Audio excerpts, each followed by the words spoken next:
Shalom Uvracha, voilà nos commentaires sur la Parashat Hashavua, Parashat Shemot. Nous commençons le livre de Shemot. C'est la 13e Parashat de la Torah. 13e Parashat de la Torah. Le 13, ça nous indique quelque chose, il me semble, n'est-ce pas, au niveau des années. C'est quoi? Bar Mitzvah. Et pourquoi?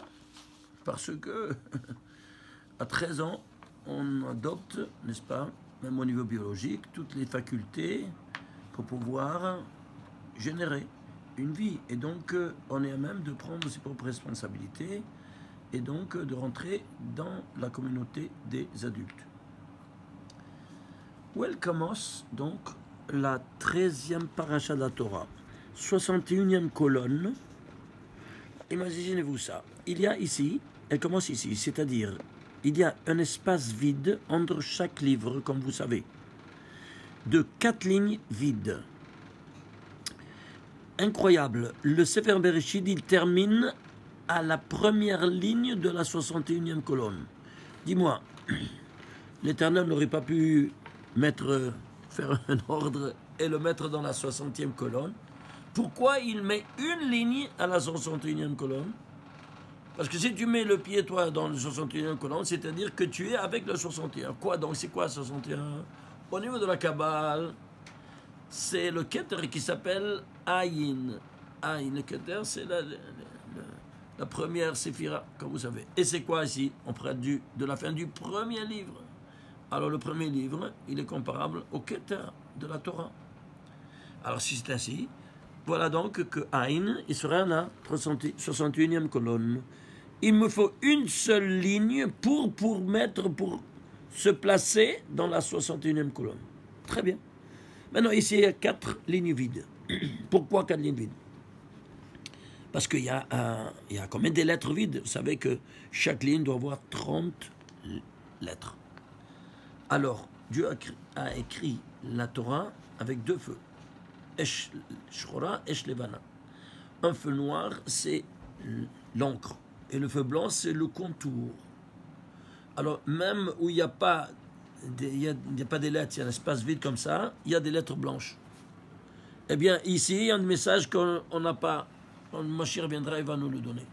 Cependant, on essaye un peu de voir un peu de quoi il s'agit. Ici, il y a 4. 4 fois 30, ça te fait combien? 120. Alors, qu'est-ce que c'est quoi 120? Eh bien, regardez. Ça, c'est le nom de Dieu, Elohim. Elohim, il y a 5 lettres. Ces 5 lettres, combien de permissions je peux faire avec 5 lettres? Tu fais 5 factoriels.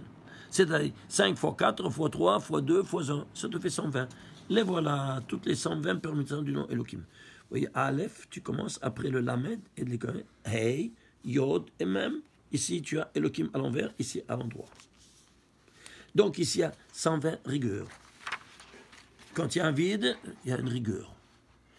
Alors ici, cette rigueur-là, comment la comprendre? Eh bien, quand il y a une séparation entre un livre et l'autre, alors qu'est-ce qu'on a? On a une séparation, on a une cassure. Alors ça, c'est une rigueur, et la voilà. Alors, ceci étant dit, ici, on doit remplacer cette rigueur par quoi? Par une miséricorde. Comment?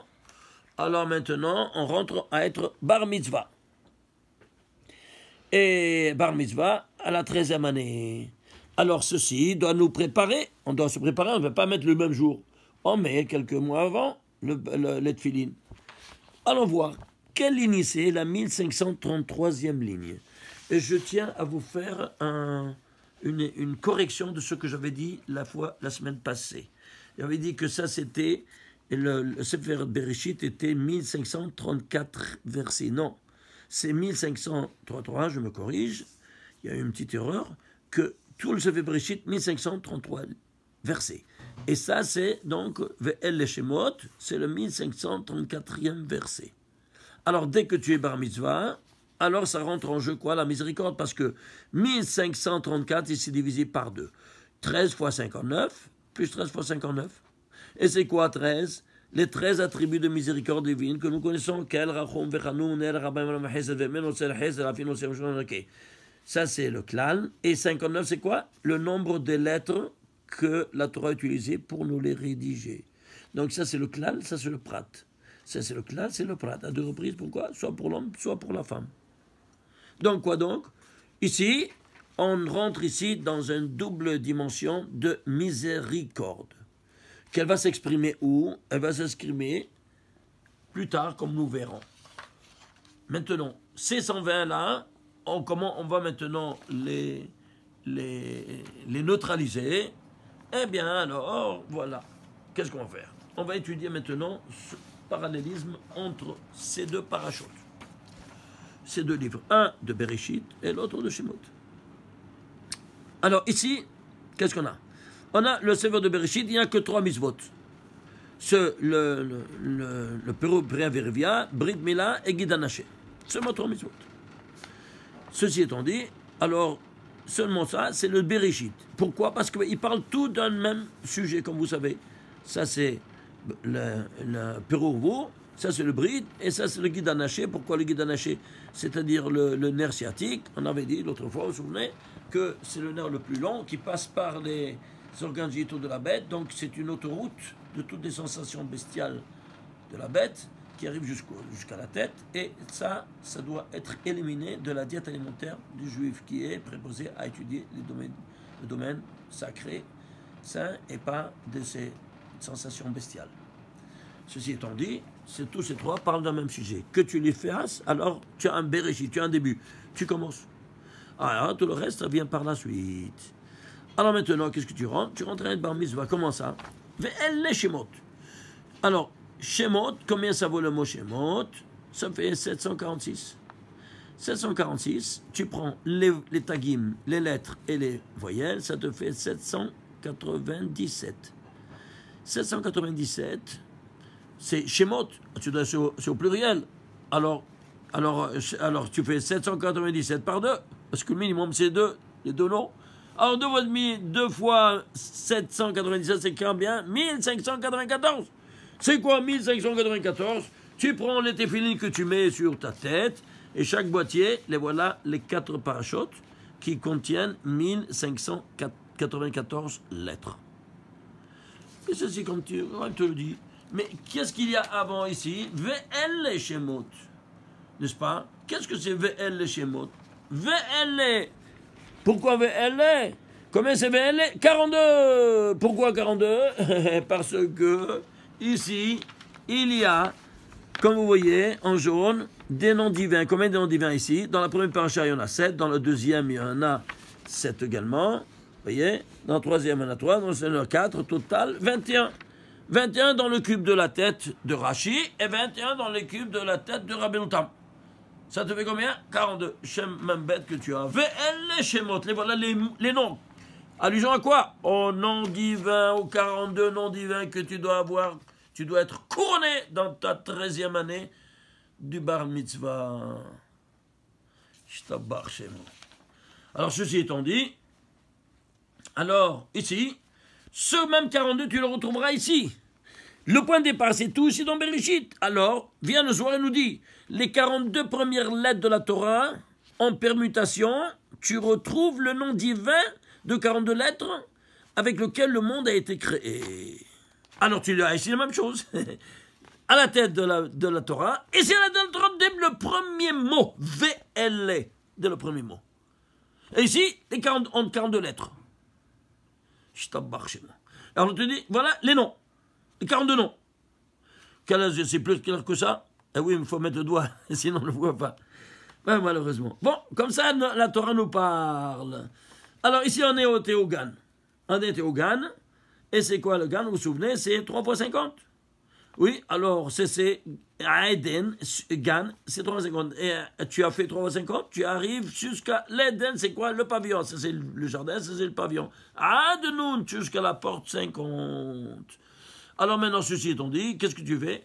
Commence ici le judaïsme. Par qui? Par Avraham Avinu. Et commence par l'Echlecha. Oui, va-t'en et commence à faire ta vie de juif. Très bien. Alors ici, ça doit être aussi... Ici, c'est Abraham, niveau micro-individuel, départ du judaïsme. Ici, au niveau macro-national, c'est Moshe Rabbeinu. quand il y a ce départ, dans la paracha Shemot même, notre paracha, il voit un buisson ardent, il est en train de paître le berger de son beau-père, et il voit un sné qui brûle et qui ne se consomme pas. Bah, qu'est-ce que c'est cette histoire-là? Il s'approche et il entend enlève tes chaussures de tes pieds.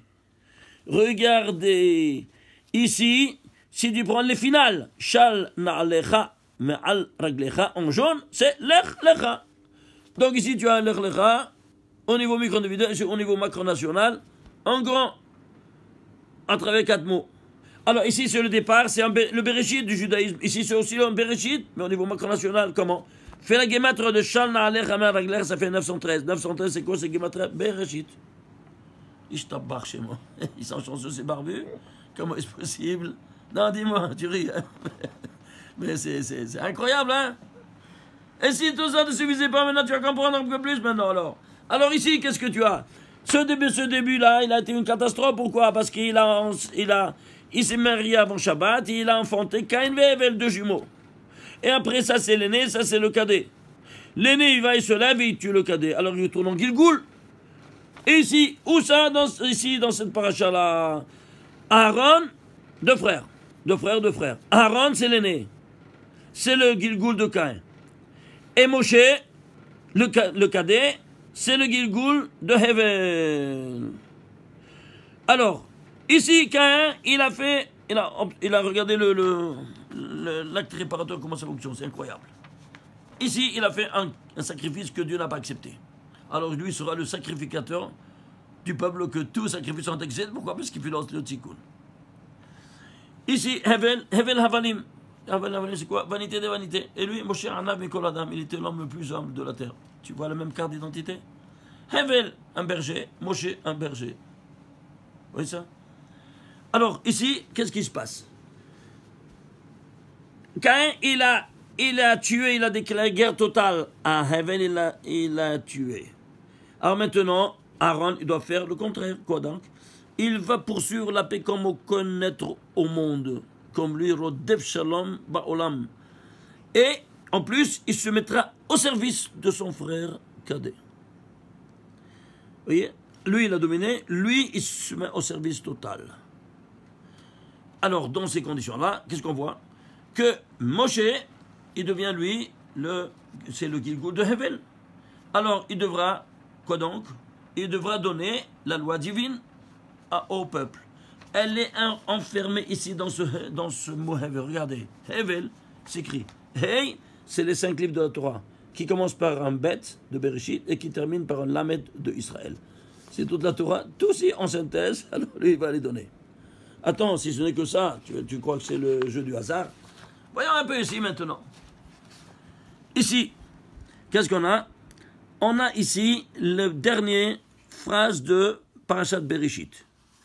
C'est le 1533e verset de la Torah. Pourquoi 1533? Ben, tu vas le décoder. Comment? En le décomposant. Ce n'est autre que 3 par 7 par 73. Ça donne 1533. Le 3 fois 7, c'est 21. Et 73, c'est le 22e nombre premier. Ah, 21 fois 22, ce n'est autre que 21 plus 21 au carré. C'est quoi 21 plus 21 au carré? Eh bien, c'est simple. C'est le bar mitzvah. Comment tu veux ça? C'est préparation bar mitzvah. Tu dois commencer à préparer quelques mois avant. Tu vois cette séparation pour entrer au bar mitzvah. Et où ça, tu le vois ça? 21 plus 21 au carré. Bon, retournons ici voir. On a ici, on avait vu ici, vous savez, 21 fois le nom de Dieu. N'est-ce pas? Le voilà, 21 fois le nom de Dieu. Alors 21, Rashi, et 21, Rabbeinu Tam. Et pourquoi ils sont au carré ici? Parce que Rashi, c'est la maman, et Rabbeinu Tam, c'est le papa, c'est pour ça qu'il faut les mettre ensemble. Alors c'est 21 au carré, parce qu'ils ne doivent jamais se séparer. Même dans le boîtier, tu dois les lier ensemble. Ça, c'est le matin. Et ça, c'est l'après-midi. Alors ça, on parle de quoi? De la préparation au bar mitzvah. Maintenant, quelle ligne ici est ça de la Torah? 2521e ligne de la Torah. C'est quoi 2521? Un nombre premier, lequel? 370e nombre premier. Qui n'étudie bien le Zohar, il ne comprend rien, il n'étudie pas le Sod, il ne comprend rien. C'est quoi 370? Nous dit Rabbi Shimon Bar Yochai, il y a 370 lumières. Et d'où il provient? Par les 10 séphirotes, qui sont de cette sorte. Regardez, les voilà les 10 séphirotes. Il y a 3 de tête et 7 inférieurs. Les 3 de tête, elles sont à un niveau supérieur que ceux d'en bas, que du corps. Donc, il te dit, en tête, ils sont des centaines. Donc, 3 fois 100, 3 fois 100, c'est 300. Et si les 7 sont des dizaines. Alors, 300 plus 7 fois 10, 70, 370. Si tu es jusqu'ici, jusque tout le Sefer Bereshit, c'est quoi? L'explication et l'illustration de toute l'infrastructure métaphysique. Comment il est structuré. Seulement par une dernière phrase. Donc, quelle ligne elle occupe? Vous vous rendez compte? Alors maintenant, ceci étant dit, qu'est-ce qu'on a? On rentre ici dans notre paracha. Alors, 1530, ça c'est le 1534e verset de la Torah qu'on a vu que c'est 13 fois 50, 2 fois. Quelle ligne c'est celle-là? C'est la 2526e ligne de la Torah. Pourquoi 2526? Regardez, chaque chose il a sa signification évidente. Alors, elle se décompose en 2 fois 3 fois 421. C'est quoi 421? C'est un nombre premier. Et c'est quoi quel nombre premier? Le 84e nombre premier. Et 84, c'est quoi? Et le 83, pardon. 83e nombre. Et 83, c'est quoi? Et c'est un nombre premier, le 24e nombre premier. Alors, suivez-moi. Il y a 6 fois 421. Et on a dit qu'ici on rentre en bar mitzvah. Alors cette ligne, elle doit être en coordination avec cet ordre de faire le bar mitzvah. Bien, s'il te plaît, rentre dans la 421e mitzvah de la Torah. Qu'est-ce que tu lis? Ou j'entends le hot tu vas lire les 421e mitzvah de la Torah. Incroyable, ils sont chanceux ces barbus. Regarde la ligne. D'où ça vient tout ça? Alors maintenant, si tu fais ça, alors celui-là, c'est ton nombre premier. Qu'est-ce qu'il est? Il devient 83 dans ton nombre premier. Et c'est quoi 83? Le gematria de Ouzo. C'est quoi Ouzo? Nous dit le prophète, Nishba Hashem Mimino ou Vizroa Ouzo. Isaïe, 62e chapitre, 8e verset. Qu'est-ce qu'il dit? Dieu a juré de sa main droite et de son bras puissant. Dit Rabbi Eliezer Agedol, dans la Gemara, dans Masechet Brachot, c'est ça. Il te dit quoi? Il te dit, Ouzo et le Tefilin, ce sont les Tefilin. Incroyable. Alors ça, c'est les Tefilin. Et ça, c'est les Tefilin. Et c'est le 83e nombre premier. Et si je prends lequel nombre premier, c'est celui-là, c'est 24. C'est quoi 24? Eh bien, 24, c'est quoi? C'est 3 fois 8. Pourquoi 3 fois 8? Parce que chaque mitzvah des Tefilin, elle engendre 8 mitzvot, c'est 20 sheshet, shkol amaniach Tefilin, mekayem, kilo mekayem, shmon mitzvot, c'est tout comme s'il exécutait 8 mitzvot positives. Et pourquoi 8? Parce que c'est écrit 4 fois dans la Torah, ou kshatam leotalia derve ou totfot b'necha. Tu te lis dans le magasin, il y a 4 fois. Alors, la mitzvah de la main, c'est à part. La mitzvah de la tête, c'est à part. Alors, 4 et 4, ça fait 8. Ah, pourquoi 3? Parce que tu as 3 paires de téfilines, 2 le matin et un l'après-midi. 3 pour 8, 24. Et la preuve, excusez-moi, regardez. Si tu es là, la somme de ces 3 générations de nombre premier, 421, plus 83, plus 24, ça devient 528, la gematria, les totafot, le nom des téfilines, là-bas dans la Torah. Ouais. Mais vous vous rendez compte de cette dimension incroyable? Comment la Torah nous parle en nombre premier. Il n'y a pas le mot tefilin. Dans tout le Tanakh, il n'y a pas une seule fois le mot tefilin. Il y a le mot les totafot. C'est clair? Pourquoi ça? On verra après. Mais vous vous rendez compte? Et alors, qu'est-ce qu'on a ici? 1534. Ça, c'est 1534e verset de la Torah. Tu dois, quand est-ce qu'il y a ici maintenant la référence au Tefilin? Eh bien, 60 versets après. Pourquoi 60? Parce que tu dois les mettre dans les 6 jours. Chaque séphira, elle contient tous les 10. C'est au niveau des dizaines. Alors 10 fois 6, tu as 60. Alors, c'est pour ça, 60, de Shabbat, tu ne peux pas les mettre. Alors, tu ajoutes 60 versets, et qu'est-ce que tu tombes? Eh bien, tu tombes où ça? Regardez.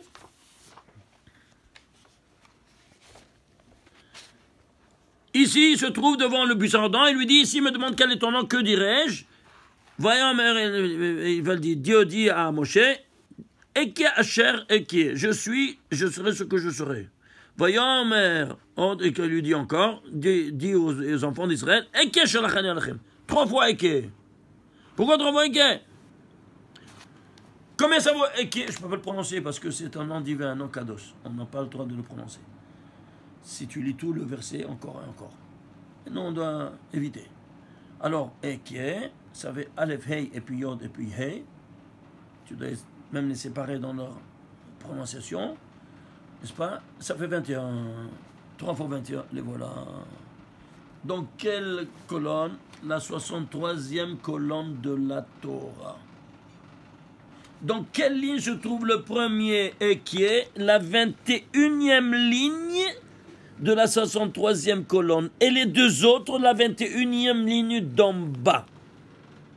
Regardez un peu cet emplacement incroyable. Est-ce qu'un homme il peut écrire une dimension pareille? C'est incroyable. Et il te dit simplement juste que je... Alors, si toi tu mets 3 paires de téphilines, les 2 le matin ensemble, et un l'après-midi, à Mincha, ce qui s'appelle Shimusha Rabban, et qu'est-ce qu'il y a? Il y a ces 4 par 4, parce que tu as Mourin de Abba et Ima ensemble. Les 2 sont ensemble. Par contre, si tu l'ouvres, tu trouves seulement une seule paracha de Rashi. Et Rabbi Tam, sa place est vide parce qu'il a été combattre les forces du mal qui s'annoncent au coucher du soleil. Il n'y a plus la miséricorde, il y a la rigueur qui rentre. Donc tu dois immédiatement enlever le talit et tefilin. Et lui, il a été combattre ces cochos de Touma, de forces du mal, pour que tu puisses passer tranquillement, toi et ta femme et tes enfants, la nuit tranquille jusqu'au lendemain matin. Celui-là, donc, il y a 3 paires de 21, ça fait 63. 63e colonne. Et si tout ça ne suffisait pas, allons compter, on a dit ici, là, 60, on est arrivé, donc, 1534 plus 60, ça te fait 1594. Et c'est comme 1594. C'est 4 parachutes, imaginez-vous ça, elles comptent 1594 lettres. Dans chaque cube de téphiline qui a ces 4 parachutes. 1594. Encore une fois, le jeu du hasard. Mais c'est incroyable. Et quel verset c'est celui-là? C'est le 1594e verset de la Torah. Et si tout ça ne suffisait pas, allons voir, quelle ligne c'est ça? Celle-ci, où il y a Eke, Asher Eke, les 2 Eke. Oui, c'est la 2626e ligne de la Torah. Pourquoi 2626? Parce que c'est 101 fois 26. C'est-à-dire, tu appelles en cause qui? Michael, qui est l'envoyé de Dieu pour te protéger. Mais tu te rends compte? Et qui toi tu es? Tu es Israël. Israël, c'est 541. Pourquoi juste Michael, vous vous souvenez? On a écrit tout un livre à ce propos. Parce que Michael c'est 101 et Israël c'est 541, ce sont tous deux des nombres premiers. Et alors, eh bien 541, c'est le 101e nombre premier.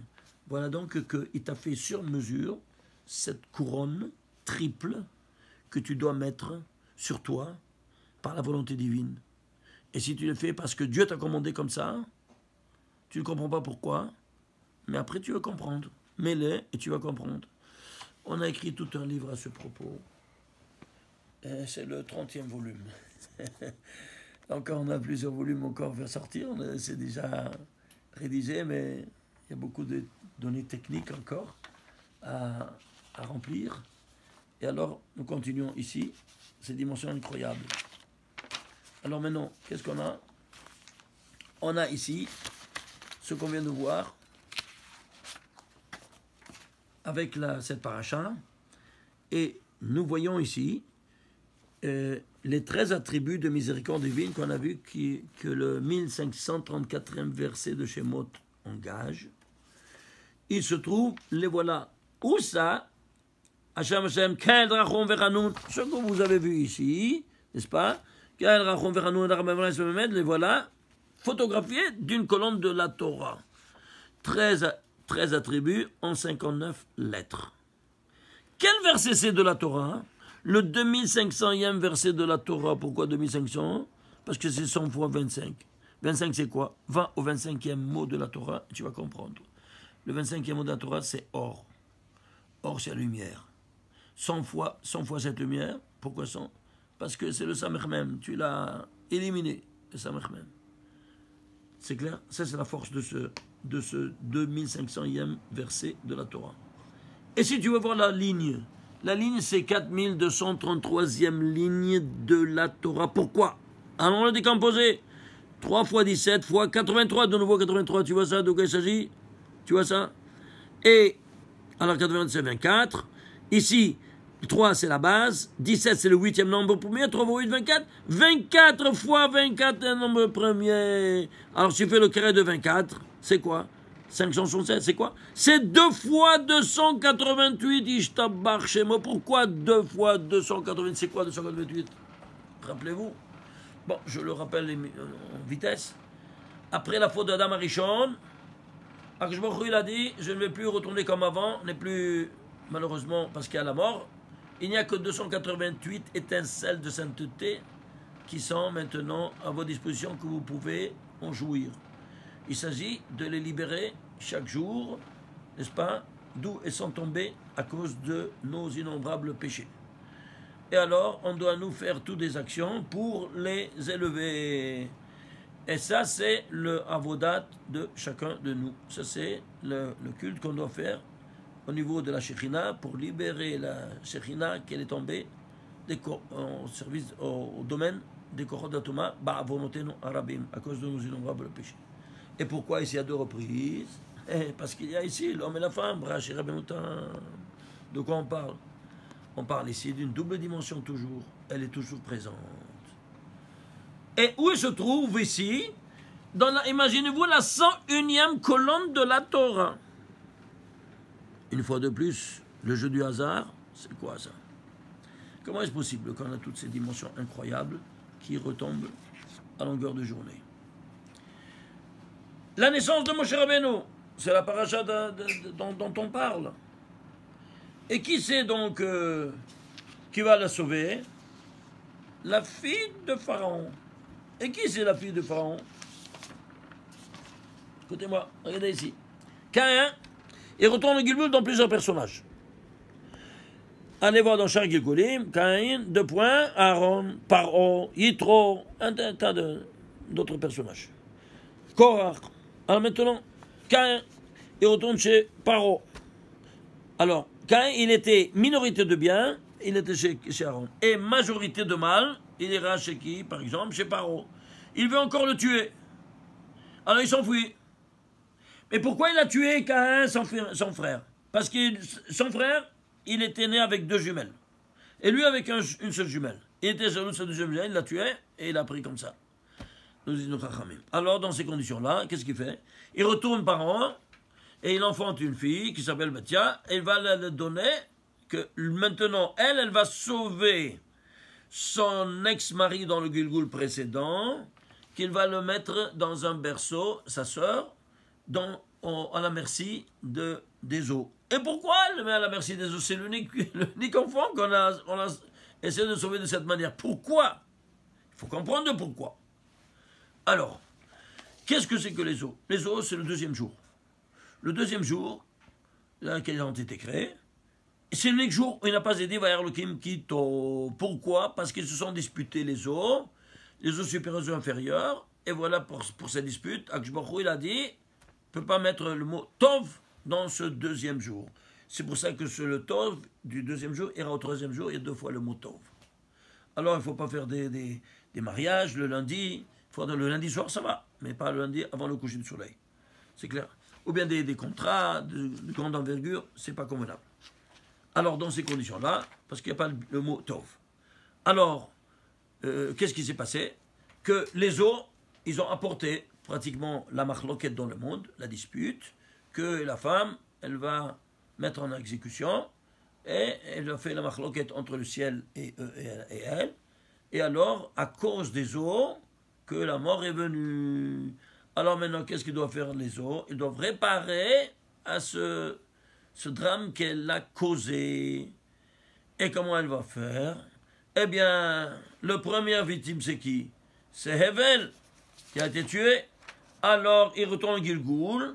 Et maintenant, il dit, mettez-le dans mon domaine, que je puisse, que j'ai la possibilité de faire mon tikkun. Je peux, moi, faire couler le berceau. Mais je vais le sauver, évidemment. Alors, c'est pour ça qu'il reçoit le berceau en son sein pour faire le tikkun et le sauver. Alors, maintenant, les eaux, ils ont tué le berger et aussi tout son troupeau. Parce qu'après, ils ont été dévorés par les animaux. Alors, qu'est-ce qui se passe? Alors, Moshe, les eaux vont sauver soit le berger, soit tout son troupeau. Qui c'est son troupeau? C'est Israël, qui s'appelle Tzon, comme nous dit Srazal. Alors, dans ces conditions-là, qu'est-ce qu'on a? On a qu'il va sauver dès la première plaie, en donnant d'âme. Ensuite, c'est fardé à les habitants de l'eau, jusqu'à la dernière de toutes, c'est qui? La traversée de la mer Rouge, qui va sauver tout son troupeau, tout en Israël. Alors, ceci étant dit, tu vois pourquoi maintenant, il y a Batia qui va venir pour sauver. Et la deuxième, eh bien, c'est Yitro, qui va enfanter un enfant. Avant, il était le conseiller de Paro. Il a fait tchouva. Il laisse tout le faste du palais royal et il va dans le désert faire tchouva. Alors, il a été méritant que cette septième fille sera, quoi donc, la femme de Moshe. Et pourquoi? Parce que lui était Caïn dans le groupe précédent. Et il va enfanter cette septième fille pour la lui redonner, faire le tikkun de cette chose-là. Alors, ceci étant dit, elle l'appelle Batia, sa première, elle l'appelle comment? Elle l'appelle Moshe. Pourquoi elle l'appelle Moshe? Parce que je l'ai enlevé des eaux. Qu'est-ce que ça veut dire? Ben, excuse-moi. Eux, ils étaient dans la parasha de Bereshit, oui, non? Ben, ils connaissaient tout. Ouais, oui. Bon, alors, elle est en Gilgoul. Maintenant, tu vas comprendre pourquoi elle l'appelait Regardez ici, quelque chose d'incroyable. Ici, j'ai photocopié le texte. Bereshit, Yom Ehad. Ici, Sheni. Ça, c'est le récit des 2 jours. Ces 2 jours sont rédigés en 90 mots. 90, c'est Gematria de Maïm. Ces 90 mots sont rédigés en 345 lettres. Traduit 345 en lettres. 300, c'est même. 300, c'est chiffre, pardon. 40, c'est même. Et c'est 5. Moshe, Mijiti ou Minama, je l'ai enlevé des eaux de ces 345 lettres et en 90 mots. Mijiti ou Minama, je t'ai enlevé des eaux. C'est mignon, hein? Incroyable. Regarde comment la Torah nous parle. C'est pas de la folie. Alors, ceci étant dit, allons voir maintenant ici. Quoi donc? On va voir maintenant ici le Mispar Katan. C'est-à-dire quoi? Enlève tous les zéros des lettres. Ça te sort 681 pour le premier jour. Et ici, combien c'est? C'est 455 pour le deuxième jour. Un total de 1136. Le petit nombre. C'est quoi 1136? C'est 2 en puissance 4 par 71. C'est quoi? 16 fois 71. 71, c'est quoi? C'est le grand Sanhedrin. Et lui, Moshe Rabbeinu, il est à la tête du grand Sanhedrin. Et on te dit ici maintenant, quelle est ta fonction d'être à la tête de tous les sages? C'est le 71e personnage. Parce que 70, 600, 70 sages, il lui a dit cherche 70 sages, et toi tu seras à leur tête. Le 70. Pourquoi? Parce que c'est lui qui tranche. Alors, et comment il va trancher? C'est quoi 16? C'est l'épée du créateur Yud Vav, comme on l'avait dit plusieurs fois. Yudvav, c'est l'épée du Créateur qui nous dévoile ça, le Zohar. Et Yudvav, c'est combien? C'est 16. C'est l'épée du Créateur, c'est tout comme lui, il exécutait, il tranchait pour chaque décision. Ça, ceci étant dit, sur quoi? Sur le Mispar Katan. Et si on va ici maintenant à la base des Mispar Katan, 681, c'est quoi? C'est 3 fois 227. Et 227, c'est quoi le 50e nombre? C'est 3 fois 50, tu te retrouves au Gan. Et c'est quoi le deuxième jour? C'est ce premier jour. Parce qu'il y a la lumière spirituelle du premier jour, c'est Gan Eden. Et ici, le deuxième, 455, c'est quoi? Eh bien, ici, les voilà, c'est Eké. Le nom, les 3 Eké qu'on a vus pour les tefilines, tu les vois ici écrits en entier. Aleph Kei Yud Kei, c'est 161. Aleph Kei Yud, le Hei, il s'écrit de 3 modalités. Hei de Yudin, Hei de Alfin, Hei de Heiin. Évidemment, ça change la chose. Ça fait tous les 3, donc toutes les modalités d'écriture, ça te fait 455. C'est quoi? C'est ce deuxième jour. C'est 455. C'est les 3 équiers qui sont dans les tefilines. Alors, ceci étant dit, qu'est-ce que tu vois maintenant? Il nous reste à voir maintenant la guématra de toutes ces 345 lettres. 345 lettres, c'est quoi? C'est 19 433. Et c'est quoi 19 433? C'est 2204e nombre premier. C'est un nombre premier. Un grand nombre premier. Et à 2204, je peux le diviser parce il termine par un nombre pair. 2 en puissance 2 par 19 par 29. 19, c'est le 9e nombre premier. 29, c'est le 11e nombre premier. 11, c'est le 5e. Le 6e.